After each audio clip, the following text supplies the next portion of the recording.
Mark, thanks for being here. TotalEnergies was Total Gas and Power, big rebranding over the last year. Why have you done that, and what does the new firm, what does it mean, TotalEnergies? So, Total was obviously a historic large oil and gas company, and we rebranded just over a year ago to become TotalEnergies. In the UK, we're TotalEnergies Gas and Power now. And what the whole rebranding ethos was around was we're a wide energy business now, a broad energy business, not just oil and gas. So the whole concept of TotalEnergies is around the various different technologies that we invest in and we supply to our customers. It's power, it's gas supply. Obviously, oil exploration is still a key part, but there's also huge investment in renewables. We've got a solar business, we've got a battery business, we're investing in carbon capture and storage and carbon sinks because we want to be one of the leading energy majors as we move towards carbon net zero in 2050. Many would say it's greenwashing, and I said in the speech earlier I gave that we have to take the oil and gas companies, but I'll be criticised for having you here. You're getting criticised anyway, you know that. When you look at that, how do you respond to the criticism, which is, you know, people like you, people like Shell who are here, they're the problem, they're the past. I don't believe that because I have to say that we need a transition.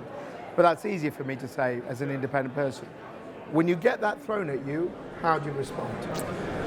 Well, it's interesting, isn't it? There are many businesses in the energy sector that could be accused of being old traditional energy businesses.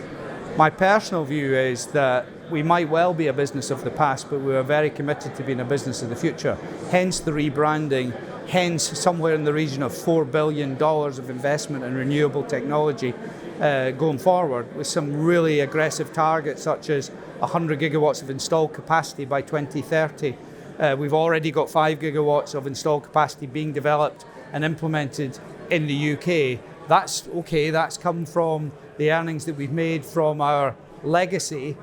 But actually, by 2050, how big is the old fossil fuel business is going to be? And we want to be sustainable. We're not going to be sustainable if we stick to what we've done in the past. We have been rated, TotalEnergies has been rated one of the most developed, most sustainable of the oil majors going forward in an independent study. And also, we've made really broad commitments about the customer numbers we want. You know, we want to have, you know, north of 8 million customers across Europe by 2025. There aren't that many other suppliers making commitments about growing customer numbers. We're already sizable in the UK. We have number one to gas supply in the I&C market. We're number 3 in power. You know, one of the reasons for being at the event today is we've got a lot of customers, a lot of partners, a lot of public buying organisations we supply, and we want to be there to support them through tough times, but over the long term as well. Let's cover two areas. One is obviously the transition to net zero right now, and no one can deny the government's made the plan. We are, with the crisis that's happened in Ukraine, gas will be back, right? In a form, and let's try and be as clean as we can. People are looking at biogas, maybe you are yourself. There's people looking at different ways of it. As we have this investment you're going on, which is fine, the batteries and the new solar, where do you see that gas business and how are you going to clean that bit up? So, undoubtedly we can't do without it. Even I think in the last week on a particular day, 60% of the UK's electricity was coming from gas generation. Until the market develops in a significant way, how else are we going to balance the market? Because gas is the significant volume, but it can also meet the demands that wind can't, solar can't, nuclear can't. So it's inevitable we can't do without it.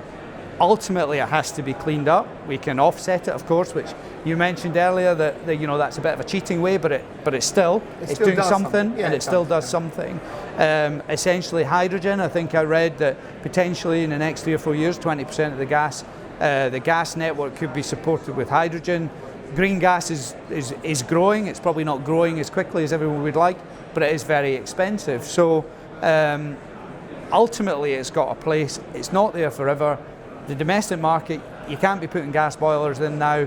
That's going to transition, but it can't happen overnight. I do believe we'll get to 2050 targets, but we aren't going to be making massive headroom, I don't think, in the next 10 years because, you know, and the government commitments to nuclear is going to take time. We still haven't got Hinkley Points. We thought Hinkley Point C would be generating by now. It's not. These things are complex and take a long time. We've got I don't know, you could be very doom and gloom, say we're back to the 70s, a really massive crisis. There's no denying it. Everyone here is feeling the pinch. Every business is feeling it. Every person, we as consumers are feeling it, right? So for a company that comes to you and says, okay, I want to be greener, but I can't afford it right now, Mark.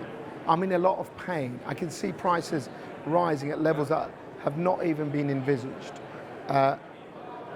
What can you say? And let's be honest, we can't hide the fact that it ain't going to get any better much sooner.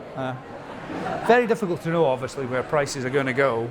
There's two rules of thinking there. One is, we've seen regal prices for, to support electricity supply moving from a market year and a half ago, 50 pence to about £5. Huge increase. But we're now seeing a wholesale energy cost. If you look at winter, it's over £300 a megawatt hour. So you could argue 300 versus 305 is not going to make a massive difference. But £5 a megawatt hour is still a lot of money for a lot of customers. So there is that debate, and there is a consumption over cost, over carbon debate that every customer and every business will have to toil with. So you've got the situation where regals have gone from 50 pence to £5, massive increase. You've got the situation where winter costs are north of £300 a megawatt hour. So you could argue that actually an additional £5 for green energy over brown energy, it's not that much different. But the other thing to think about is, because of the amount of renewable on the network now, the actual carbon content of the fuel mix in the UK, of the grid mix energy, is half what it was when I started selling energy, 15 years ago or so. We were talking about 475 grams per kilowatt hour. It's well below 200 now.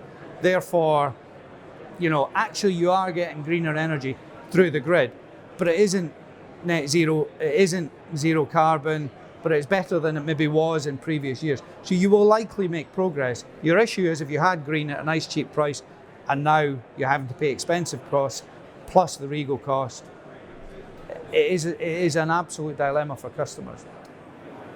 I feel weirdly positive, right? And maybe I'm just mentally right now, because I think that I look back at history, and whenever there's been a big geopolitical squeeze, the oil crash of the early 70s, it transformed areas, right? And I talk about Scandinavia. Do you actually think after we've got through all of this, that actually there might be a way that even through all the pain we're going through now, and obviously what's going on in Ukraine, this could actually bring action to the forefront of businesses' minds? I think there's two ways to look at everything, and you can get positives out of every scenario. Hard to know at the moment what they'll be, but I can't help thinking what we've now experienced is energy costs, power and gas, higher probably by 3 or 4 times than we ever thought was possible.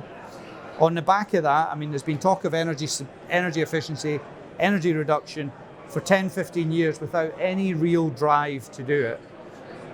Businesses won't be sustainable unless they think differently about their energy consumption. You can't go from £50 a megawatt hour to £250 a megawatt hour and be okay. Yeah, keep spending, absolutely. Particularly if you're an energy intensive.